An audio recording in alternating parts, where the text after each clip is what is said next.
Hello everybody, what's up? This is Radhika and welcome to BLR.in. This is the most requested video. यहाँ पर हम बहुत ही एक important topic discuss करने वाले हैं which is MA education versus MEd. क्या रहेगा बेस्ट अगर आप भी एक BLED के स्टूडेंट हैं. यहाँ पर आप सोच रहे हैं कि आपको MA एजुकेशन के लिए जाना चाहिए या फिर एमएड के लिए जाना चाहिए. देखते हैं दोनों में क्या है यहाँ पर बेस्ट, उसके मेरिट्स और डीमेरिट्स देखेंगे. पूरा ही वीडियो के एक एक पॉइंट्स आपको अच्छे से समझने हैं. सारे ही यहाँ पर बेहतर पॉइंट्स ऐड किए गए हैं. तो चलिए बढ़ते हैं वीडियो में आगे. उसके पहले अगर आप चैनल पर नए हैं सब्सक्राइब करके बेल बटन ज़रूर क्लिक करें एंड ऑल्सो ऑल पर भी क्लिक कर दें, जिससे सारे नोटिफिकेशंस आपको मिल जाएंगे टाइम पर. सो देखिए गाइस, इस वीडियो को हम 2 से 3 सेक्शंस में यहाँ पर डिवाइड किया है और जहाँ पर हम अलग अलग पोर्शन को समझने वाले हैं. तो चलिए पहले हम यहाँ पर देखते हैं कि BLED करके अगर आपको MA एजुकेशन करना है, अगर आपने BEd यहाँ पर नहीं किया है, ठीक है, तो ये और भी स्टूडेंट्स के लिए हेल्पफुल रहेगा वीडियो. तो आप अपने फ्रेंड्स को भी इसको शेयर कर सकते हैं. तो हमने क्या है, BLED के बाद BEd तो हम कर नहीं रहे, यहाँ पर सीधे हम कूदे कहाँ पर, MA एजुकेशन में. अब देखते हैं इसके आपको क्या क्या फ़ायदे मिलने वाले हैं. तो सबसे पहली बात है कि आप यहाँ पर PGT एजुकेशन सब्जेक्ट से उसके लिए आप अप्लाई कर सकते हैं. यहाँ पर हम कुछ कॉम्बिनेशंस भी लेकर आए हैं, जैसे कि अगर आपने MA एजुकेशन किया उसके बाद अगर आप नेट करते हैं एजुकेशन से तो आप BA एजुकेशन और MA एजुकेशन के जो प्रोफेसर हैं वो बन सकते हैं. यहाँ पर क्या इसके मेरिट्स हैं, क्या डीमेरिट्स हैं, ये भी हम वीडियो में आगे डिस्कस करने वाले हैं. तो वीडियो में बने रहिए एंड तक और इसको ज़रूर अपने फ्रेंड्स के साथ कर दें शेयर.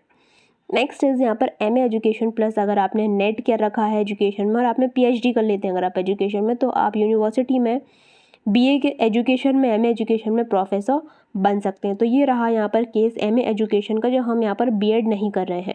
अब यहाँ पर हम देख लेते हैं कि अगर हम MA एजुकेशन हमारा BEd के साथ है तो हमें क्या क्या यहाँ पर फ़ायदे मिलने वाले हैं.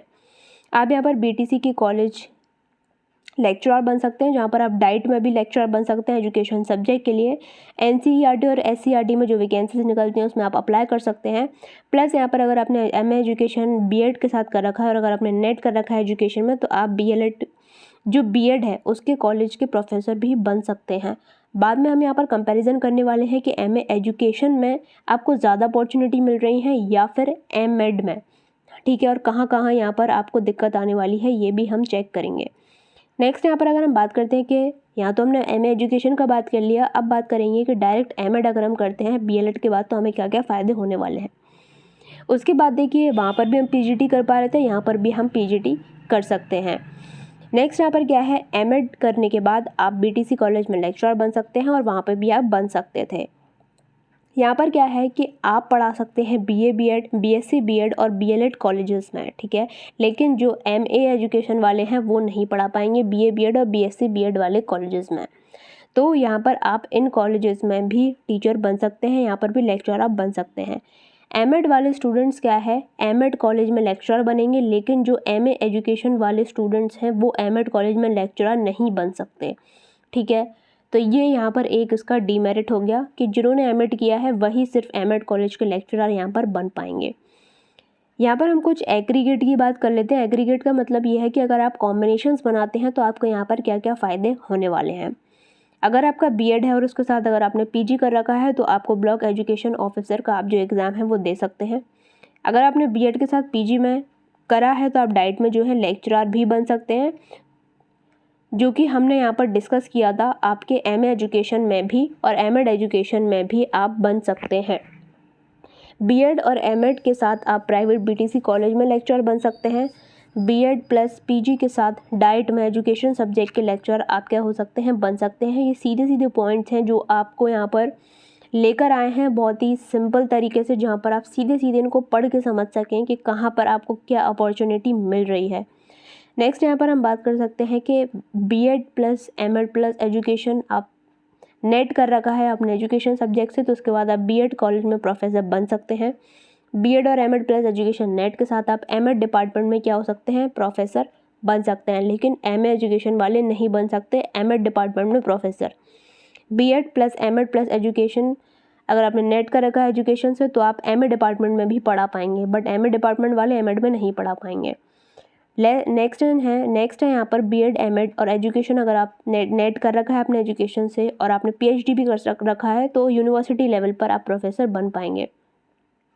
नेक्स्ट यहाँ पर हम थोड़ा सा ये चीज़ देख लेते हैं कि वो तो सिंपल पॉइंट्स थे. आप सिंपल MA एजुकेशन या फिर एमएड करके बहुत कुछ नहीं प्राप्त कर सकते। आपको कुछ ना कुछ उसके आगे अपनी डिग्री को बढ़ाना होगा, जैसे कि आपको जब आप नेट भी कर लेंगे तो आपको और भी अपॉर्चुनिटीज़ यहाँ पर दोनों कोर्सेज़ में मिलने लग जाएंगे। अब एमए एजुकेशन कौन कर सकता है और एमएड कौन कर सकता है? देखिए, एमए एजुकेशन में क्या प्रॉब्लम है कि ऐसे जो स्टूडेंट्स हैं जिन्हें फाइनेंशियली प्रॉब्लम है, वो जो बहुत फ़ीस नहीं दे सकते, वो एमए एजुकेशन की तरफ जाएंगे, क्योंकि एमए एजुकेशन में फ़ीस आपकी कम होती है as compared to MEd. MEd में आपकी 40 to 45, 50 तक फ़ीस आपकी लगती है और एमए एजुकेशन में अराउंड 10,000 तक आपकी फ़ीस लगती है। तो ये हो गया एक डिफरेंस। दूसरा डिफरेंस क्या है कि अगर मान लीजिए कि आपका जो डिग्री कॉलेज है, अगर आप वहाँ पर प्रोफेसरशिप के लिए जाते हैं, तो अगर एक बंदा जो एमए एजुकेशन किया है और दूसरा एमएड किया है, तो यहाँ पर प्रेफरेंस एमएड वाले को मिलता है, क्योंकि एमएड जो कोर्स है वो क्या होता है, रेगुलर होता है। यहाँ पर बच्चों को ज़्यादा नॉलेज होती है, और जो एमए एजुकेशन है वो आपका प्राइवेट भी हो जाता है, बिना कॉलेज जो आपका काम चल जाता है। तो एमएड यहाँ पर रेगुलर कोर्स हुआ जहाँ पर बच्चों को नॉलेज ज़्यादा है, तो प्रेफरेंस एमएड वाले को दिया जाएगा। फ़ीस का हम यहाँ पर डिस्कस कर चुके हैं कि एमएड की फ़ीस ज़्यादा होती है और एमए एजुकेशन की यहाँ पर कम होती है। और जो प्रेफरेंस वाली बात है, तो प्रेफरेंस भी एमएड वाले स्टूडेंट को ज़्यादा मिलेगा एमए एजुकेशन के कंपैरिजन में। दूसरी बात यह है कि एमएड अगर आप करते हैं तो वहाँ पर आपको रेगुलर होना पड़ेगा, आपका यहाँ पर हार्ड वर्क लगेगा, डिसर्टेशंस बनते हैं यहाँ पर बहुत सारे, पूरी रिसर्च होती है, आपका इंटर्नशिप होते हैं, आपके असाइनमेंट्स बनते हैं। तो ये आपके लिए एक एक्स्ट्रा चीज़ें यहाँ पर होती हैं। डिसर्टेशन में आपको बहुत ज़्यादा यहाँ पर मेहनत भी करनी पड़ती है। तो ये रहा एक एमएड का, जहाँ पर आपको रेगुलर होना है। अगर आप ऐसे स्टूडेंट हैं जो रेगुलर नहीं हो पा रहे, तो आपके लिए एमएड करना थोड़ी प्रॉब्लमेटिक सिचुएशन हो सकती है आपके लिए। नेक्स्ट है इसकी जगह जब आप पीजीटी का एग्ज़ाम देते हैं पोस्ट ग्रेजुएट टीचर्स का, तो आपको अगर आपने एमएड किया है तो उसमें आपको एक्स्ट्रा मार्क्स का वेटेज मिलता है, जो कि एमए एजुकेशन वालों को नहीं मिलता है। तो ये देखा कुछ पॉइंट्स जो कि मेन कुछ पॉइंट्स थे, आपको ये चीज़ें समझ में आ जाएंगी ये वीडियो देखकर।